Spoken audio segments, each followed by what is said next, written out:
ಅದಕ್ಕೆ ಯಾವ ಸಂಬಂಧನೂ ಇಲ್ಲ. ಇದಕ್ಕೆ ಯಾವ್ದು ಸಂಬಂಧ ಇಲ್ಲ.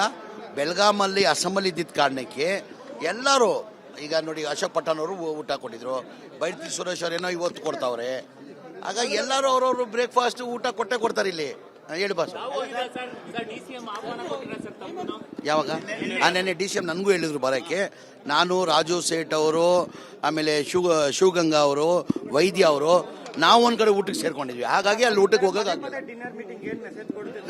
ಪದೇ ಈಗ ಒಂದ್ ನಿಮಿಷ, ಈಗ BJP ಅವ್ರಿಗೆ ಹೇಳಿ ಸರ್, ಇದು ಮೊದಲೇ ಬಾರಿ ಏನಾದ್ರು ಮಾಡಿದ್ರೆ ತಪ್ಪದು. ಪ್ರತಿ ಸಲ ಬೆಲ್ಗಾಂ ಬರುವಾಗ ಪ್ರತಿದಿನ ಒಬ್ಬೊಬ್ಬರು ಇನ್ವೈಟ್ ಮಾಡ್ತಾರೆ. ಬ್ರೇಕ್ಫಾಸ್ಟ್ ಬನ್ನಿ ಅಂತ ಇನ್ವೈಟ್ ಮಾಡ್ತಾರೆ, ಲಂಚಿಗೆ ಬನ್ನಿ ಅಂತ ಇನ್ವೈಟ್ ಮಾಡ್ತಾರೆ, ಡಿನ್ನರ್ ಬನ್ನಿ ಅಂತ ಇನ್ವೈಟ್ ಮಾಡ್ತಾರೆ.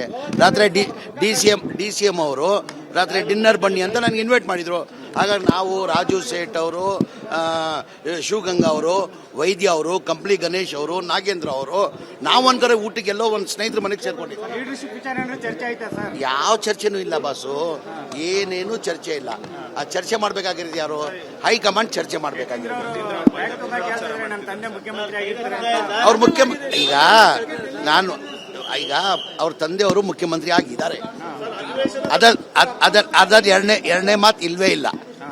ನಾನು ನೆನ್ನೆನೂ ಹೇಳಿದ್ದೀನಿ, ಆಲ್ವೇಸ್ ಟೈಗರ್ ಜಿಂದಾಯ್, ಆಲ್ವೇಸ್. ಅದು ನೋಡ್ರಿ, DK ಶಿವಕುಮಾರ್ ಅವರು ಸಿದ್ದರಾಮಯ್ಯ ಆದ್ಮೇಲೆ DK ಶಿವಕುಮಾರ್ ಅವರು ಮುಖ್ಯಮಂತ್ರಿ ಆಗ್ಬೇಕಂತ ನಾನು ಆಸೆ ಪಟ್ಟವನೊಬ್ಬ. ನನಗೂ ಅವ್ರು ಆಗ್ಬೇಕಂತ. ಯಾವಾಗ? ಸಿದ್ದರಾಮಯ್ಯ ಆದ್ಮೇಲೆ 28ವರೆಗೂ ಸಿದ್ದರಾಮಯ್ಯ ಕುರ್ಚಿಯಲ್ಲಿ ಕೂತಿದ್ದಾರೆ. ಇಲ್ಲ, ಈಗ ಕಾಂಗ್ರೆಸ್ ಅಲ್ಲಿ ಯಾವ ಬಣನೂ ಇಲ್ಲ, ಏನ್ ಬಣಲ್ಲ. ಕಾಂಗ್ರೆಸ್ ಅಲ್ಲಿ ಇದ್ದವರು 140 ಜನನು ಹೈಕಮಾಂಡ್ ಕಾಂಗ್ರೆಸ್ ಬಣ. ಇದಕ್ಕೆ ಯಾವ ಸಂಬಂಧನೂ ಇಲ್ಲ. ಇದಕ್ಕೆ ಯಾವ್ದು ಸಂಬಂಧ ಇಲ್ಲ. ಬೆಳಗಾಮಲ್ಲಿ ಅಸೆಂಬ್ಲಿ ಇದ್ದಿದ್ದ ಕಾರಣಕ್ಕೆ ಎಲ್ಲರೂ ಈಗ ನೋಡಿ, ಅಶೋಕ್ ಪಟ್ಟಣ್ ಅವರು ಊಟ ಕೊಟ್ಟಿದ್ರು, ಬೈರತಿ ಸುರೇಶ್ ಅವರೇನೋ ಇವತ್ತು ಕೊಡ್ತಾವ್ರೆ. ಹಾಗಾಗಿ ಎಲ್ಲರೂ ಅವ್ರವ್ರು ಬ್ರೇಕ್ಫಾಸ್ಟ್ ಊಟ ಕೊಟ್ಟೆ ಕೊಡ್ತಾರೆ ಇಲ್ಲಿ. ಹೇಳಿ ಬಾಸು, ಯಾವಾಗ ನೆನ್ನೆ DCM ನನಗೂ ಹೇಳಿದ್ರು ಬರೋಕ್ಕೆ. ನಾನು, ರಾಜು ಸೇಠ್ ಅವರು, ಆಮೇಲೆ ಶಿವಗಂಗಾ ಅವರು, ವೈದ್ಯ ಅವರು, ನಾವು ಒಂದ್ ಕಡೆ ಊಟಕ್ಕೆ ಸೇರ್ಕೊಂಡಿದ್ವಿ. ಹಾಗಾಗಿ ಅಲ್ಲಿ ಊಟಕ್ಕೆ ಹೋಗೋಕ್ಕಾಗ್ತದೆ.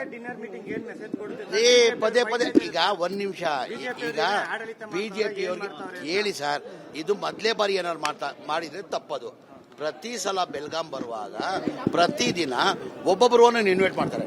ಬ್ರೇಕ್ಫಾಸ್ಟ್ ಬನ್ನಿ ಅಂತ ಇನ್ವೈಟ್ ಮಾಡ್ತಾರೆ, ಲಂಚಿಗೆ ಬನ್ನಿ ಅಂತ ಇನ್ವೈಟ್ ಮಾಡ್ತಾರೆ, ಡಿನ್ನರ್ ಬನ್ನಿ ಅಂತ ಇನ್ವೈಟ್ ಮಾಡ್ತಾರೆ. ರಾತ್ರಿ DCM ಅವರು ರಾತ್ರಿ ಡಿನ್ನರ್ ಬನ್ನಿ ಅಂತ ನನಗೆ ಇನ್ವೈಟ್ ಮಾಡಿದ್ರು. ಹಾಗಾಗಿ ನಾವು, ರಾಜು ಸೇಠ್ ಅವರು, ಶಿವಗಂಗಾ ಅವರು, ವೈದ್ಯ ಅವರು, ಕಂಪ್ಲಿ ಗಣೇಶ್ ಅವರು, ನಾಗೇಂದ್ರ ಅವರು, ನಾವೊಂದ್ ಕಡೆ ಊಟಕ್ಕೆ ಎಲ್ಲೋ ಒಂದು ಸ್ನೇಹಿತರ ಮನೆಗೆ ಸೇರ್ಕೊಂಡಿದ್ದೀವಿ. ಯಾವ ಚರ್ಚೆನೂ ಇಲ್ಲ ಬಾಸು, ಏನೇನು ಚರ್ಚೆ ಇಲ್ಲ. ಆ ಚರ್ಚೆ ಮಾಡ್ಬೇಕಾಗಿರೋದು ಯಾರು? ಹೈಕಮಾಂಡ್ ಚರ್ಚೆ ಮಾಡ್ಬೇಕಾಗಿರೋದು. ಅವ್ರ ಈಗ ಅವ್ರ ತಂದೆಯವರು ಮುಖ್ಯಮಂತ್ರಿ ಆಗಿದ್ದಾರೆ. ಅದರ ಎರಡನೇ ಮಾತು ಇಲ್ವೇ ಇಲ್ಲ. ನಾನು ನೆನ್ನೆನೂ ಹೇಳಿದ್ದೀನಿ, ಆಲ್ವೇಸ್ ಟೈಗರ್ ಜಿಂದಾಯ್, ಆಲ್ವೇಸ್. ಅದು ನೋಡ್ರಿ, DK ಶಿವಕುಮಾರ್ ಅವರು ಸಿದ್ದರಾಮಯ್ಯ ಆದ್ಮೇಲೆ DK ಶಿವಕುಮಾರ್ ಅವರು ಮುಖ್ಯಮಂತ್ರಿ ಆಗ್ಬೇಕಂತ ನಾನು ಆಸೆ ಪಟ್ಟವನೊಬ್ಬ. ನನಗೂ ಅವ್ರು ಆಗ್ಬೇಕಂತ. ಯಾವಾಗ? ಸಿದ್ದರಾಮಯ್ಯ ಆದ್ಮೇಲೆ 28ವರೆಗೂ ಸಿದ್ದರಾಮಯ್ಯ ಕುರ್ಚಿಯಲ್ಲಿ ಕೂತಿದ್ದಾರೆ. ಇಲ್ಲ, ಈಗ ಕಾಂಗ್ರೆಸ್ ಅಲ್ಲಿ ಯಾವ ಬಣನೂ ಇಲ್ಲ, ಏನ್ ಬಣಲ್ಲ. ಕಾಂಗ್ರೆಸ್ ಅಲ್ಲಿ ಇದ್ದವರು 140 ಜನನು ಹೈಕಮಾಂಡ್ ಕಾಂಗ್ರೆಸ್ ಬಣ.